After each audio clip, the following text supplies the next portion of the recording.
Artlist.io.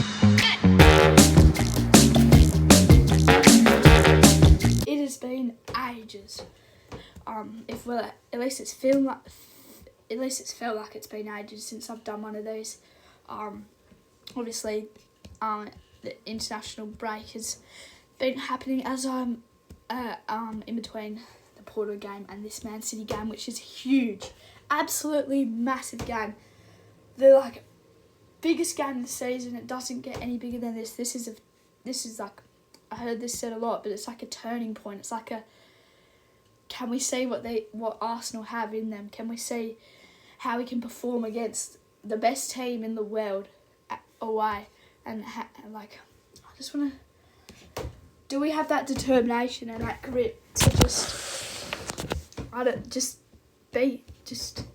be the best in England? And can we win this game? That's the overlying question. Well, whatever you want to call it. We beat Man City in the home game earlier this season, which is a big plus.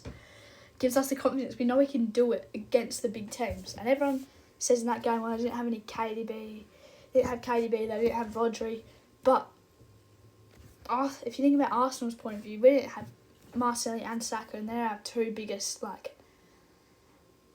playmakers in the team. And that was when Havertz wasn't in form. So going forward, we didn't really have much. But I think Saka and Martinelli still did get some minutes, but they were playing injured. Talking about that, Martinelli's missed the last couple of games due to an injury. He missed the second leg versus Porto. I think it's good to go now. The international break was enough for him to get back to full fitness, and yeah. And on Saka's injury, I think he's just been a bit sore from all the games recently, so that's why he hasn't been playing for England in these friendlies against Belgium and France, I believe. But hopefully he can be at his best against Manchester City. And then these are the injuries for Man City. Don't believe none of them. That sounds so weird to say. Don't believe any of them. Kyle Walker. Well, there's been rumours that they're faking the injury to put Arsenal off, but I think Stones and Walker and KDB will all be fine for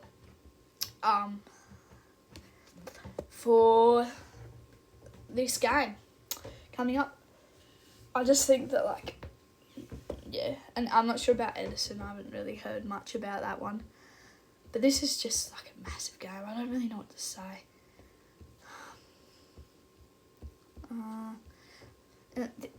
This is if we don't win this, it puts the title into Liverpool's hands, because if they beat Brighton, I think they're at home for that game as well.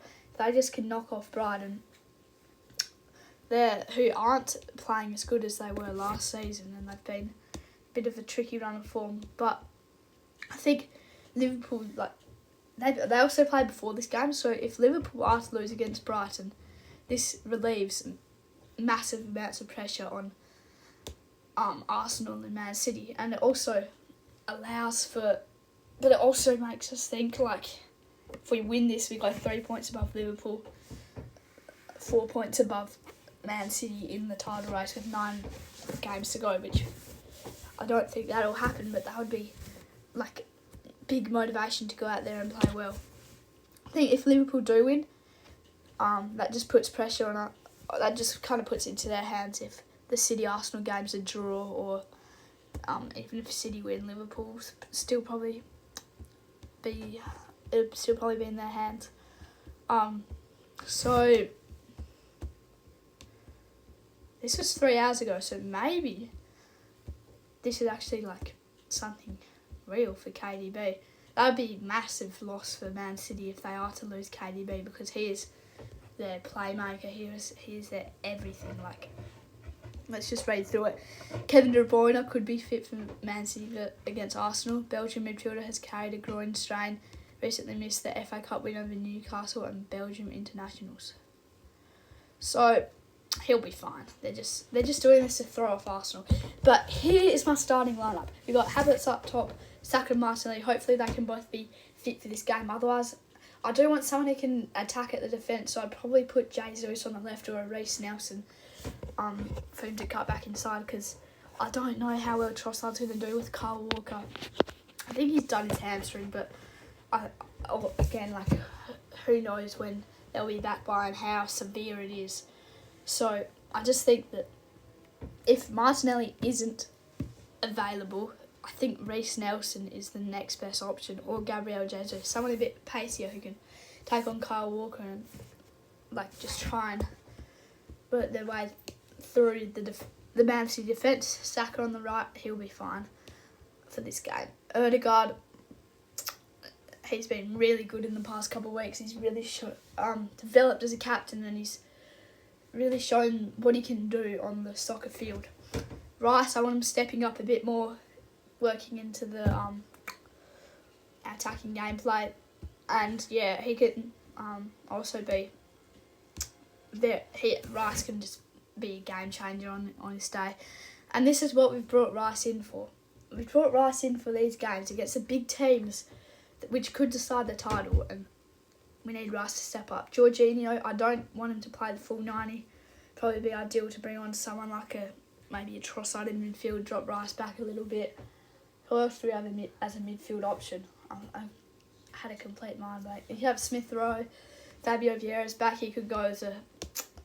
we could do 2 attacking midfielders, and if we're chasing a goal, there's so many possibilities in that midfield. Just that for to start the game, and then Jorginho can be subbed out for anyone depending on what situation we're in. Ben White will play right back. He has recently opted out of the England games and England squad for the friendlies, and that just shows like he's, I don't know what it shows in him. It like just shows that it either shows he cares more about Arsenal, or it shows that he can just easily just get annoyed and like he's like, anyway, I don't care, because I don't think he's been treated very well in the England camp. Anyway, Gabriel Saliba. I think there's been injury thoughts for Gabriel.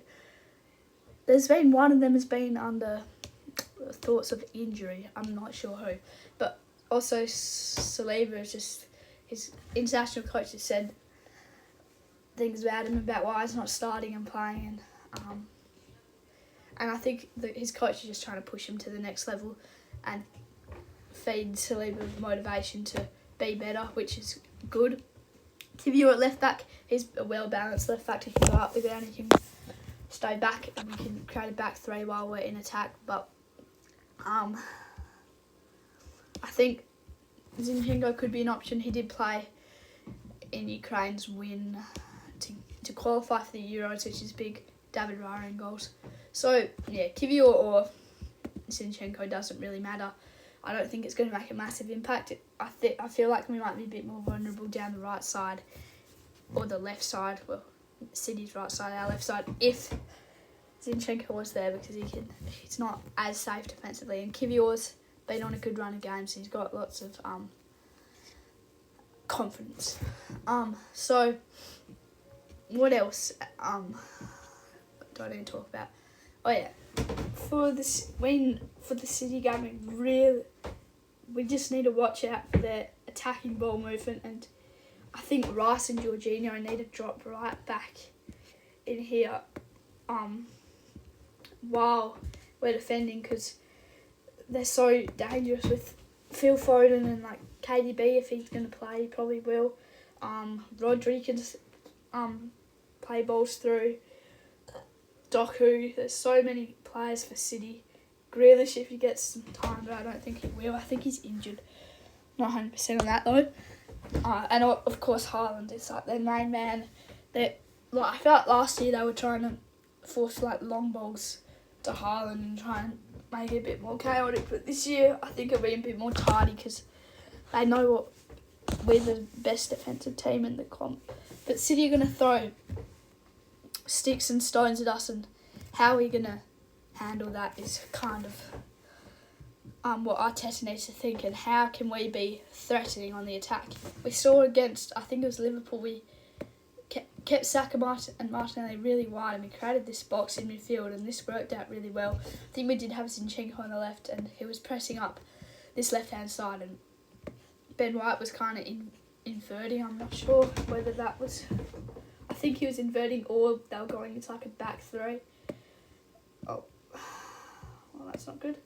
They're going into a back three, and this is really messy, but they were utilising this box to spread out Liverpool's midfield, like Endo and McAllister, to look in more places, and the attacking threats had to be more wary. Like Salah had to be careful of Zinchenko, and then by these players keeping wide, the centre backs had no clue what to do. Against City, I think Stones will step up, like he usually does. But then if I have that one defender back, when we hit him on the counter with this box, if we do play like this, and like there's so many little triangles that can be made within this little zone, and then with Saka and Martinelli holding the space, like that centre back there in the middle is not going to know what to do. It's probably going to be Ruben Diaz. He can either drop back, but that gives us all this space in here.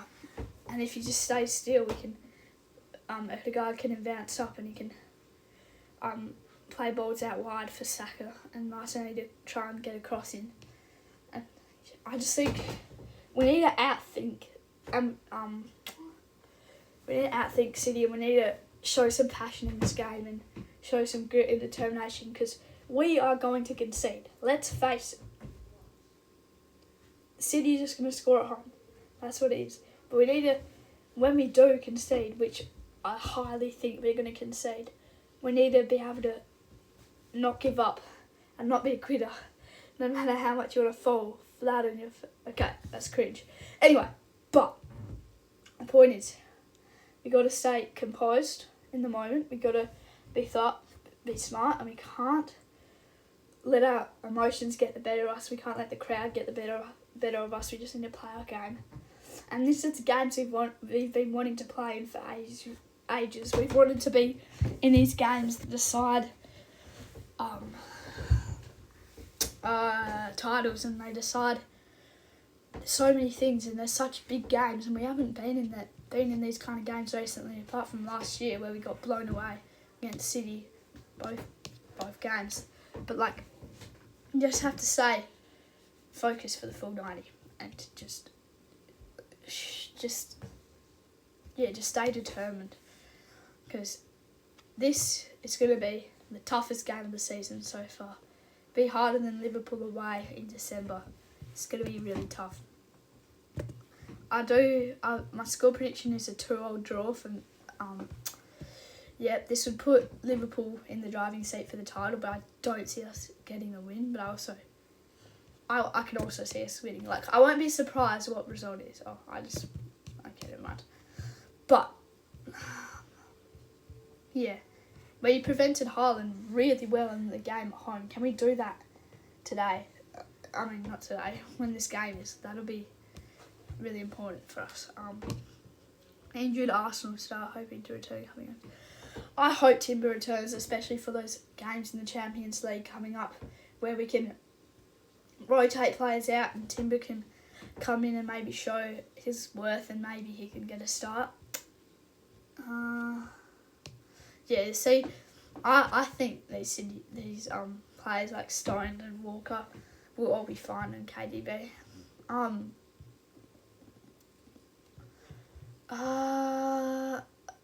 Man City versus Arsenal, every player ruled out. See, Saka's going to play. Even if he is sore and he's limping, he's still going to play. That's how, he's going to play.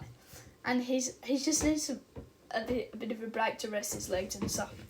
But anyway, I think 2-2 draw is, it's the result I think is going to happen. I hope it's going to happen.